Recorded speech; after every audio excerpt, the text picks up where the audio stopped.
بسم اللہ الرحمن الرحیم۔ السلام علیکم دوستو، دنیا بھر کی خبروں میں آج آپ سنیں گے، لیکن اس سے پہلے اگر ہو سکے تو لائک، سبسکرائب اور بیل آئیکن کا بٹن ضرور دبا لیں، شکریہ۔ شام میں بشار الاسد بھاری اکثریت سے چوتھی بار ملک کے صدر منتخب۔ اسرائیل کا کہنا ہے کہ پاکستان شیشے کے محل میں رہتا ہے۔ کورونا پھیلاؤ کی وجہ سے امریکہ اور چین ایک بار پھر آمنے سامنے۔ اب افغان فورسز سیکیورٹی کی اپنی ذمہ داری اکیلے سنبھال سکتی ہے، نیٹو چیف۔ پاکستان روس کے ساتھ دفاعی تعاون کو قدر کی نگاہ سے دیکھتا ہے، جنرل باجوہ۔ بی جے پی حامیوں نے کورونا پر مودی کو آڑے ہاتھوں لے لیا۔ اسرائیل کے خلاف آئر لینڈ نے بھی سخت قرارداد منظور کر لی۔ دبئی میں منفرد دلکش مسجد نمازیوں کے لیے کھول دی گئی۔ غزہ پر اسرائیلی حملے جنگی جرائم ہیں، اقوام متحدہ۔ شہباز شریف نواز شریف کے پاؤں پکڑنے پر کیوں تیار ہو گئے؟ جولائی سے مہنگائی میں کمی آنا شروع ہو جائے گی، شوکت ترین۔ کورونا کے 75% کیسز بھارتی قسم کے کورونا کے ہیں، برطانیہ۔ اپنے پنکھے سے ٹھنڈی ٹھار ہوا کیسے لے سکتے ہیں؟ وٹامن ڈی کی کمی کی کچھ اہم نشانیاں۔ تو آئیے چلتے ہیں اب خبروں کی تفصیل کی جانب۔ شام میں بشار الاسد 95% ووٹ لے کر چوتھی بار صدر منتخب ہو گئے ہیں۔ شام کی پارلیمانی اسپیکر نے اعلان کیا ہے کہ 95% ووٹ لے کر بشار الاسد نے صدارتی انتخاب میں فتح حاصل کر لی ہے۔ اس اعلان کے بعد صدر بشار الاسد کے حامی سڑکوں پر نکل آئے اور جشن منایا۔ صدر بشار الاسد کے مخالف دو اہم امیدوار بھی تھے، جن میں سے ایک سابق وزیر عبداللہ سلام عبداللہ اور دوسرے مفاہمت پسند اپوزیشن رہنما محمد مہدی تھے، تاہم دونوں بری طرح شکست سے دوچار ہوئے۔ انتخابات کی نگرانی کرنے والے عالمی اداروں امریکہ، برطانیہ، فرانس، جرمنی اور اٹلی کا انتخابی نتائج کو مسترد کرتے ہوئے کہنا تھا کہ شام میں ہونے والے صدارتی انتخابات نہ تو شفاف تھے اور نہ ہی آزادانہ تھے۔ 2014 میں ہونے والے گزشتہ صدارتی الیکشن میں بشار الاسد نے 88% ووٹ حاصل کر کے کامیابی حاصل کی تھی، جبکہ اس بار زیادہ اکثریت سے کامیابی کو صدر کے حامی پالیسیوں کی فتح قرار دے رہے ہیں۔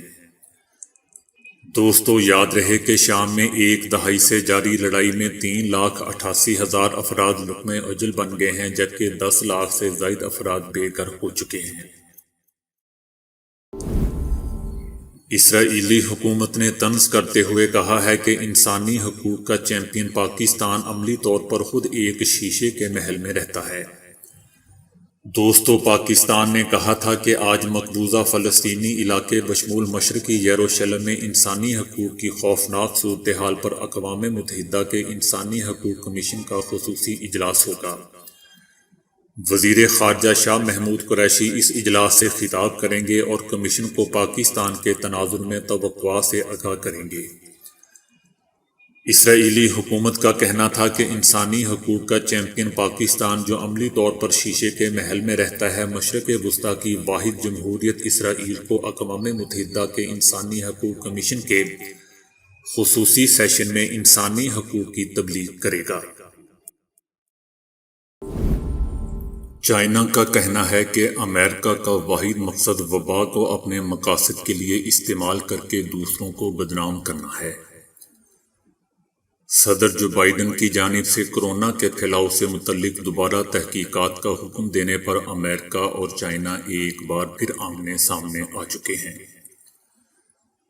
سابق امریکی صدر ٹرمپ نے کورونا کا ذمہ دار چین کو ٹھہراتے ہوئے تحقیقات کا اعلان کیا تھا، جس پر چائنا نے سخت رد عمل اظہار کرتے ہوئے امریکہ پر کورونا پھیلانے کا الزام لگایا تھا۔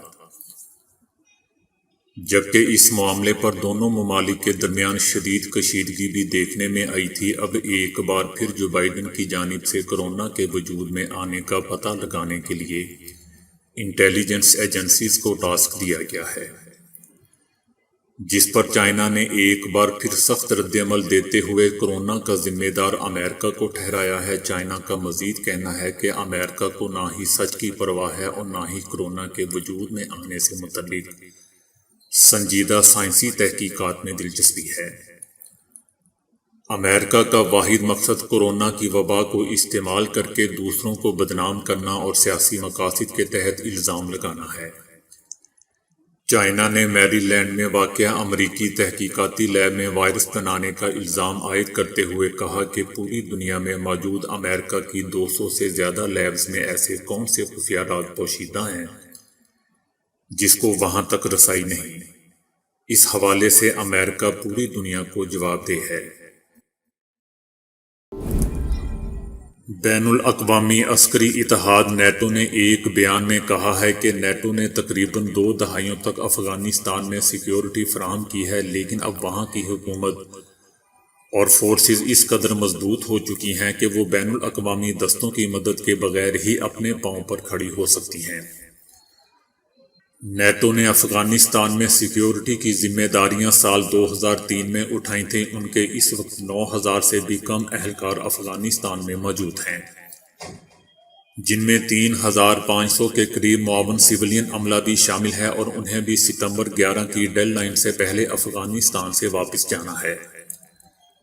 نیٹو کا مزید کہنا تھا کہ اب تو افغان بھی محسوس کرتے ہیں کہ ہم وہاں 20 سال سے موجود ہیں اور ہم نے جان اور مال دونوں حوالوں سے افغانستان میں بہت کچھ صرف کیا ہے۔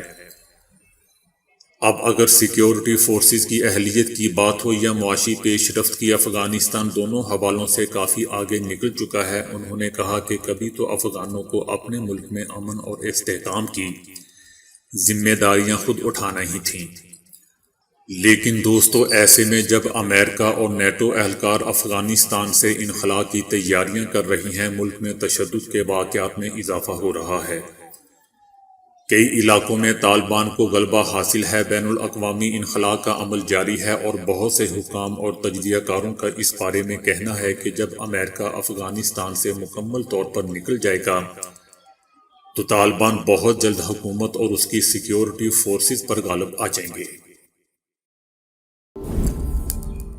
Chief of army staff general Qamar Javed Bajwa نے کہا ہے کہ پاکستان روس کے ساتھ اپنے دفاعی تعاون کو قدر کی نگاہ سے دیکھتا ہے۔ Army chief general Qamar Javed Bajwa نے یہ بات روس کے سفیر سے ملاقات کے دوران کہی۔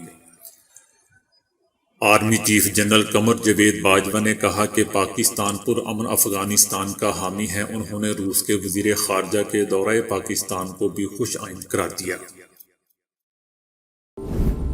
بھارت وزیر اعظم مودی کے احمقانہ فیصلوں کی وجہ سے قبرستان میں تبدیل ہوتا جا رہا ہے۔ کمبھ میلے اور انتخابات میں بی جے پی کی جانب سے کورونا SOPs کی دھجیاں بکھیری گئیں،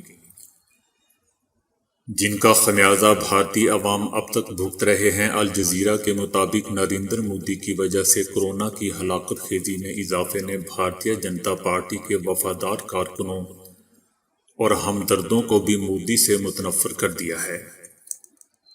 کورونا کے معاملے پر وزیر اعظم مودی کی بے حسی کی وجہ سے ان کے حامی انہیں آڑے ہاتھوں لے رہے ہیں۔ ان کا کہنا ہے کہ اب وہ کبھی مودی کو ووٹ نہیں دیں گے۔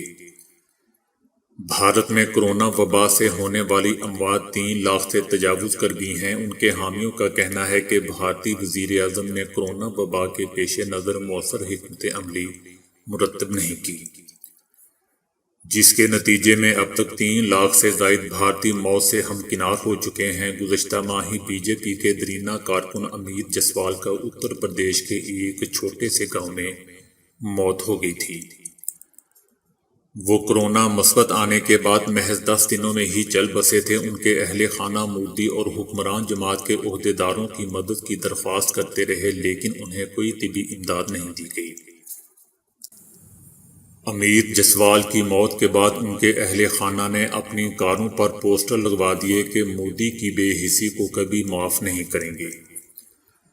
سوشل میڈیا بشمول ٹویٹر اور فیس بک مودی اور بی جے پی مخالف پوسٹوں سے بھرا پڑا ہے۔ اپنی خفت مٹانے کے لیے مودی حکومت سوشل میڈیا کمپنیوں کے خلاف کریک ڈاؤن کر رہی ہے۔ فروری اور مارچ میں عالمی ادارہ برائے صحت نے انڈیا میں کورونا کی نئی لہر کے بارے میں وارننگ جاری کی تھی، لیکن مودی حکومت نے تمام تر احتیاطی تدابیر کو بالائے طاق رکھتے ہوئے 5 ریاستوں میں بھرپور طریقے سے انتخابی مہم چلائی، بلکہ کمبھ میلے کی اجازت بھی دے دی، جس کا خمیازہ آج تک بھارتی عوام اپنی زندگی کی قیمت ادا کر کے بھگت رہے ہیں۔ اقوام متحدہ کے اجلاس میں اسرائیل کو جواب دہ ٹھہرانے کا مطالبہ، آئرلینڈ نے بھی سخت قرارداد منظور کر لی۔ یورپی ملک آئرلینڈ کی پارلیمنٹ نے اسرائیل کے خلاف ایک متفقہ مذمتی قرارداد منظور کی ہے، جن میں فلسطینیوں کے علاقوں پر اسرائیل کے کنٹرول کو در حقیقت قبضہ قرار دیا گیا ہے۔ حکومت اور حزب اختلاف کی جماعتوں نے متفقہ طور پر اس قرارداد کی حمایت کی، جو فلسطینیوں کے ساتھ اسرائیل کے سلوک کی مذمت کرتی ہے۔ آئرلینڈ میں اس رائے شماری کو اپنے پورے ملک میں پائے جانے والے احساسات کا واضح اشارہ قرار دیا جا رہا ہے۔ اسرائیل نے اس قرارداد کی فوری طور پر اپنے رد عمل میں مذمت کی ہے اور اس کو ایک اشتعال انگیز، بے بنیاد اور فلسطینیوں کے انتہا پسندوں کی فتح قرار دیا ہے۔ اسرائیل نے کہا ہے کہ یہ قرارداد آئرلینڈ کو اس تنازع میں تعمیری کردار ادا کرنے سے دور کر رہی ہے۔ آئرلینڈ میں حزب اختلاف نے اس متفقہ قرارداد کی منظوری کو انصاف کی فتح قرار دیا ہے۔ دبئی ڈی ایس او میں ایک منفرد اور دلکش نئی تعمیر شدہ مسجد نمازیوں کے لیے کھول دی گئی ہے۔ شیخ علی مسجد کی مرکزی عمارت میں 650 افراد بیک وقت نماز ادا کر سکیں گے۔ اس مسجد میں دبئی ڈیجیٹل پارک کے ساتھ رہائشی اور کاروباری افراد کو نماز ادا کرنے میں آسانی ہوگی۔ اس مسجد میں 60 پارکنگ کی جگہ بھی موجود ہیں۔ اقوام متحدہ کی ہائی کمشنر برائے انسانی حقوق نے کہا ہے کہ غزہ پر اسرائیلی حملے جنگی جرائم کے زمرے میں آتے ہیں۔ ان حملوں میں بڑے پیمانے پر عام فلسطینی شہریوں کی جانیں گئیں اور بہت تباہی ہوئی۔ انہوں نے نشاندہی کی کہ 20 لاکھ کی آبادی والے علاقے غزہ میں سرکاری عمارتوں، رہائشی گھروں، بین الاقوامی امدادی انجمنوں، طبی مراکز اور میڈیا دفتر کو بھی نشانہ بنایا گیا۔ ان کا کہنا تھا کہ مجھے اس بات کا کوئی ثبوت نہیں ملا کہ غزہ میں اسرائیلی حملوں میں تباہ کی گئی عمارتوں کو فوجی مقاصد کے لیے استعمال کیا جا رہا تھا۔ یہ حملے بلا امتیاز جنگی جرائم کے زمرے میں آتے ہیں۔ ان حملوں میں بڑے پیمانے پر عام شہری جاں بحق اور زخمی ہوئے، جبکہ بہت زیادہ تباہی مچی اور شہریوں کے ساز و سامان کو بھی شدید نقصان پہنچا۔ جس طرح اسرائیل کو اپنے شہریوں کے دفاع کا حق ہے، اسی طرح فلسطینیوں کا بھی حق ہے۔ دوستو، اقوام متحدہ کی جانب سے غزہ کو دنیا کی سب سے بڑی جیل بھی کہا جا چکا ہے۔ شہباز شریف نے کہا ہے کہ نواز شریف ایک سٹیٹس مین ہیں اور وہ گارنٹی دیتے ہیں کہ وہ نیشن بلڈنگ کے لیے راضی ہوں گے۔ اگر ہم ایک ریکنسیلیشن اور نیا عمرانی معاہدہ کریں، فری اینڈ فیئر الیکشن ہوں اور تمام ادارے اپنی حدود میں رہ کر کام کریں، تو تمام متعلقہ اداروں کے ساتھ مل کر ملک کو مشکلات سے نکالنے کے لیے روڈ میپ طے کر سکتے ہیں، اور نواز شریف اس کے لیے تیار ہوں گے۔ شہباز شریف نے کہا کہ پاکستان کو درپیش چیلنجز کے حوالے سے ہمیں اپنی انا سے اوپر اٹھ کر آگے بڑھنا ہوگا۔ انہوں نے حکومت کے ساتھ مفاہمت کے سوال پر کہا کہ یہ سلیکٹڈ گورنمنٹ ہے اور بڑے پیمانے پر دھاندلی کے ذریعے اقتدار میں آئی ہے۔ اس ملک میں ذوالفقار علی بھٹو کو پھانسی اور نواز شریف کو جلا وطن کیا گیا۔ جنرل باجوہ نے خود کہا ہے کہ نواز شریف نے بڑی عزت دی اور ڈیفنس کے حوالے سے کسی بات کا انکار نہیں کیا۔ ہم انسان ہیں اور انسانوں کا انسانوں سے واسطہ پڑتا ہے، گھر کے اندر بھی برتن آپس میں ٹکرا جاتے ہیں۔ شہباز شریف نے کہا کہ نواز شریف بھی انسان ہیں۔ ان کے ساتھ جو کچھ ہوا، پاناما سے اقامہ ہوا، ان کے اہل خانہ کو گرفتار کیا گیا، نیب نیازی گٹھ جوڑ میں ان کو اذیتیں دی گئیں، اس کے باوجود میں گارنٹی دیتا ہوں کہ وہ نیشن بلڈنگ کے لیے راضی ہوں گے۔ ان کا کہنا تھا کہ جب میں جاؤں گا لندن علاج کے لیے تو میں ان کے ساتھ مشاورت کروں گا، وہ میرے بڑے بھائی، قائد اور والد کی جگہ ہیں اور وہ راضی ہوں گے۔ شہباز شریف نے کہا کہ قومی مفاد کے لیے اگر نواز شریف کے پاؤں بھی پکڑنا پڑے تو میں یہ کروں گا۔ کیونکہ یہ قومی مفاد کا معاملہ ہے۔ چودھری نثار علی خان کے حوالے سے ایک سوال کے جواب میں شہباز شریف کا کہنا تھا کہ ان کے ساتھ 30 سالہ تعلق غلط موڑ پر ٹوٹا۔ ان کا کہنا تھا کہ جب یہ ریاست مدینہ کی بات کرتے ہیں تو مجھے خوف آتا ہے، ان کو احتیاط کے ساتھ ریاست مدینہ کا نام لینا چاہیے۔ وزیر خزانہ شوکت ترین نے کہا ہے کہ جولائی سے مہنگائی میں کمی آنا شروع ہو جائے گی۔ مہنگائی کی ایک وجہ کسان اور ہول سیل مارکیٹ میں قیمتوں کا فرق بھی ہے۔ شوکت ترین کا کہنا تھا کہ حکومت آئندہ بجٹ نئے ٹیکسز لگانے کا ارادہ نہیں رکھتی، بلکہ حکومت ٹیکنالوجی کے استعمال سے ٹیکس بیس بڑھائے گی۔ اسٹیٹ بینک اور IMF سے کہا کہ ہم آپ کا ہدف پورا کریں گے لیکن ٹیکس پہ ٹیکس نہیں لگائیں گے، میری کوشش ہے کہ کوئی بھی زیادہ ٹیکس نہ دے۔ انہوں نے مزید کہا کہ کورونا کی صورتحال نے ٹیکس وصولیوں کو متاثر کیا ہے۔ ان کا کہنا تھا کہ IMF کا پروگرام بہت سخت تھا جس کی وجہ سے معیشت کا بیڑا غرق ہوا، ہمارے پاس کوئی اور راستہ نہیں تھا اور IMF نے ہمارے ساتھ بہت زیادہ زیادتی کی۔ برطانیہ کا کہنا ہے کہ ملک میں پائے گئے کورونا کے 75% کیسز ایسے ہیں جو بھارتی کورونا سے تعلق رکھتے ہیں۔ کورونا کی بھارتی قسم نے برطانیہ میں زندگی معمول پر لانے میں بڑی رکاوٹ کھڑی کر دی ہے۔ پابندیاں کم تو کر دی گئی ہیں، تاہم خدشہ ہے کہ اس کورونا سے پھر حالات بگڑ جائیں گے۔ نئے مریضوں میں سے تقریباً 2/3 بھارتی کورونا سے متاثر ہوئے ہیں۔ اعداد و شمار کے مطابق کورونا کے کیسز تیزی سے بڑھ رہے ہیں۔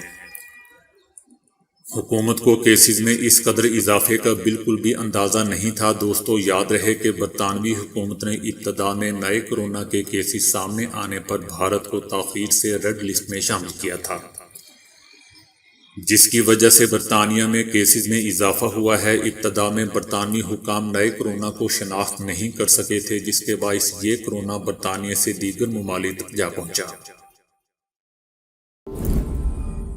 فرش پر رکھے جانے والے عام پنکھے میں تھوڑی سی تبدیلی کر کے ٹھنڈی ہوا کھائی جا سکتی ہے۔ شدید گرمی میں پنکھے سے آنے والی گرم ہوا کا ایک علاج ایئر کنڈیشنر لگوانا ہے، لیکن اول تو وہ بہت مہنگا ہوتا ہے اور دوسرا یہ کہ ایئر کنڈیشنر چلانے سے بجلی کا بل بھی بہت زیادہ آنے لگتا ہے۔